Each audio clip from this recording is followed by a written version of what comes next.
Bonsoir Brice Gajan. Bonsoir. Vous êtes policier, 11 ans à la brigade anticriminalité, 4 ans à la brigade des stupes à Grenoble, dans un haut lieu du trafic de drogue. Vous êtes aussi représentant du syndicat SGP Police FO en Isère. Ce qu'on vient de voir à Nîmes, est-ce que vous l'avez vécu vous aussi à Grenoble ? La situation est effectivement un peu identique à celle de Grenoble. On a des gens pris en otage par un point de deal. Et effectivement, ce genre de situation, on a la même chose à Grenoble, dans plusieurs quartiers. Mais est-ce que ça veut dire que vous et vos collègues, vous avez peur quand vous intervenez sur le terrain ? Après, vous dire qu'on a peur, je dirais non. Parce que le policier n'a pas peur, c'est souvent après. Quand on se rend compte qu'on est passé pas loin du drame, sur diverses situations, qu'on se rend compte que des fois, on se déplace pour pas grand-chose et qu'on prend beaucoup de risques. Vous avez été blessé vous-même ? Oui, j'ai été blessé. J'ai eu des fractures, j'ai eu des choses comme ça. J'ai perdu mes ligaments du genou, par exemple.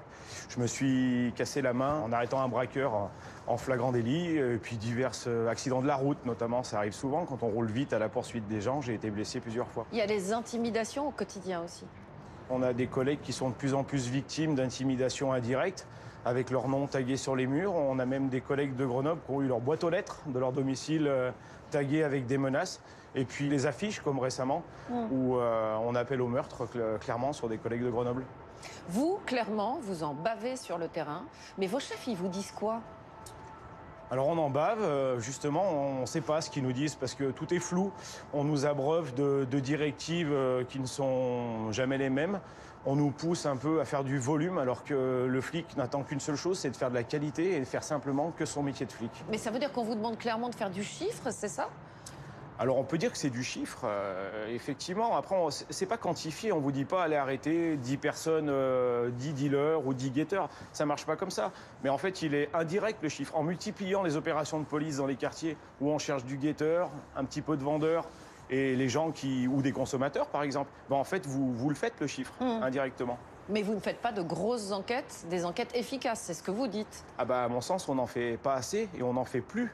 Et il y a des gens très très compétents en France, des flics spécialisés dans le domaine des stupes, qui ont des résultats. Mais le problème, c'est que maintenant, on ne peut plus le faire.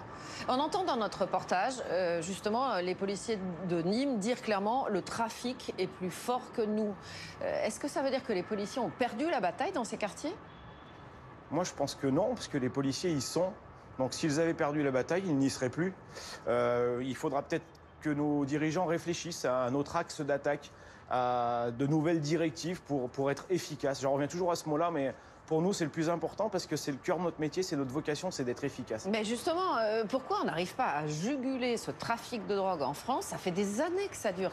Pourquoi ça ne marche pas ? Malheureusement, je pense que si demain on nous demande d'être efficace, ça ne va pas être sans effet. C'est que si demain on prive des dealers d'une manne financière colossale, que va-t-il se passer, je vous dirais ? Vous allez dire que les politiques ont peur d'une révolte de ces quartiers si jamais on met fin au trafic de drogue. C'est ce que vous êtes en train de nous dire ? Je ne vais pas m'avancer pour eux, mais comme je vous le dis, ça ne sera pas sans conséquence si demain on doit reprendre les quartiers qui ont été laissés à l'abandon depuis plus de 10 ans.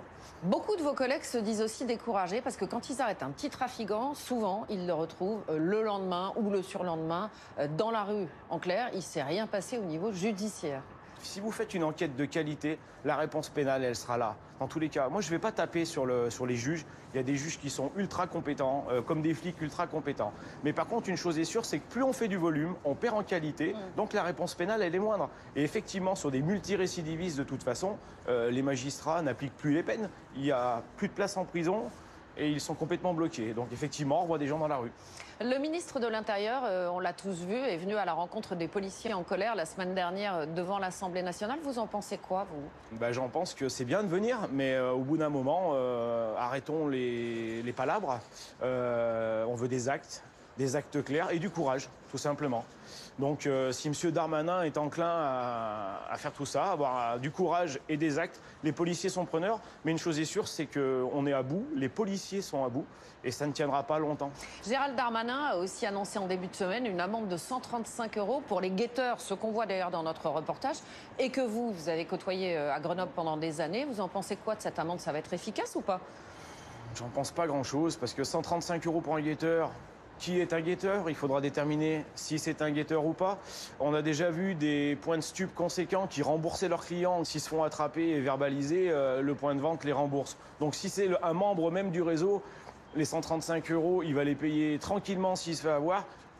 Très franchement, vous avez pensé à changer de métier ces dernières années? Non. On a subi des choses importantes en 2010. J'aurais même pu changer de région parce qu'on me l'a proposé vu la menace. Et non, je ne changerai pas de métier. Et comme beaucoup de mes collègues, nous ne changerons pas de métier. C'est difficile, mais de toute façon, on est rentré par vocation et on tiendra jusqu'au bout. Merci à vous, Brice Gagean. De rien, merci.